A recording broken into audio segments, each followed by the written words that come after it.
I'm Aaron Larget-Caplan. I'm talking today with the most wonderful Anthony Green, composer, pianist, extraordinary human being, activist, just a very inspiring human being. So thank you, Anthony, for joining us today.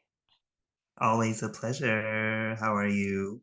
I'm well, thank you. I'm very excited. I'll be performing the New York City premiere of Counting Backwards on Saturday, April 15th at 6 p.m. on Barge Music.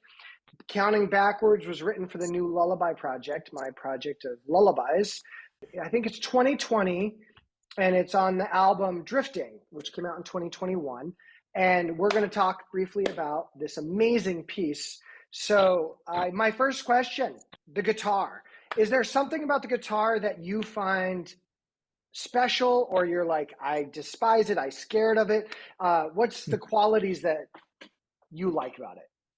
Yeah, all of those things. As someone who's not a guitarist, it's a really intimidating instrument to write for.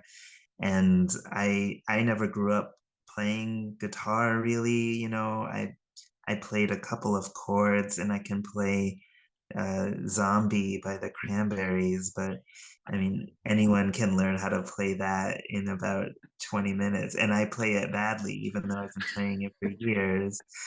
But I did write a couple of guitar pieces for some friends, one during my master's at New England Conservatory, and then a couple of pieces with guitar at CU Boulder for a wonderful guitarist named Benjamin Cantu. And when I was in Colorado, I really got the guitar bug because of Ben and how supportive he was.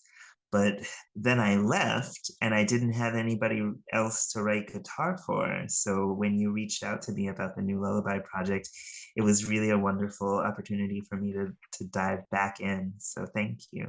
I'm so happy. I mean, that one, you answered my next question because I know you had a couple of solos, and I attended your concert, the portrait concert at Longy School of Music in March or February. I don't remember, but it December. was it December? Yeah, it No. was December. Well, that's how close it stuck to my heart because it's like in my memory, like right there. It was an excellent concert of songs, and your piano playing. It was like there were a few times in there. I'm like, oh, that's a guitar riff. I could do that. I could do that, which is what I do. But it's just great. In regards to counting backwards, it's like a 3-minute solo, but can you give us kind of the lowdown on how you got to that and this amazing the tuning? I mean, if you want to say something. Well, I was, I should preface this by saying when you reached out to me, the whole idea of writing lullabies has been a part of me for, I would say, the past 6 years or so. And I really do want to dive into writing more lullabies. And I, I'm forgetting my timelines, to be honest, but I have a solo vibraphone piece. I think I wrote it in 2018 or 2019. It was 2018. And there's a movement in that piece that has a lullaby in it. And then I was commissioned by a duo called Miraki, who is Anastasia Christofakis playing clarinet and Elizabeth Hill playing piano. And they said, can you write a piece for clarinet and piano? And we'll have this consortium. And I said, great. And I wrote a whole set of reimagined lullabies. So not only did you approach me at the right time in terms of me wanting to write more for guitar, but also my interest for lullabies. And this is so the clarinet and piano piece, they're all reimagined versions of already existing pieces, but the lullaby in the solo vibraphone piece is an original lullaby. So this is really only my second original lullaby.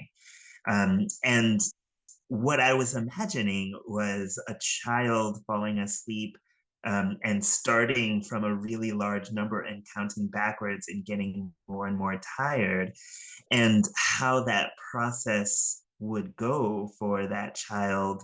It's a little bit autobiographical, you know what I mean? Because Isn't I everything a little bit autobiographical though? just a tiny bit. But when you count backwards to try to make yourself fall asleep, you go through these waves because you have to concentrate on certain numbers, but then certain numbers come organically, and then eventually everything just sort of fizzles out. So the structure of the guitar piece is exactly like that. There are these waves, and then eventually it all just fizzles out. And the tuning, I had to retune the guitar in that special way to get the pedal tones that I really desired for the piece. Yeah. Yeah, and those pedal tones, they're really the foundation of the piece. It's awesome.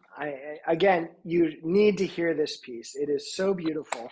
It is on Spotify and Apple on Drifting, but come to the concert and you can see it's basically standard tuning with the G string tuned up to G sharp, which is only like the second time I've ever really had to do it.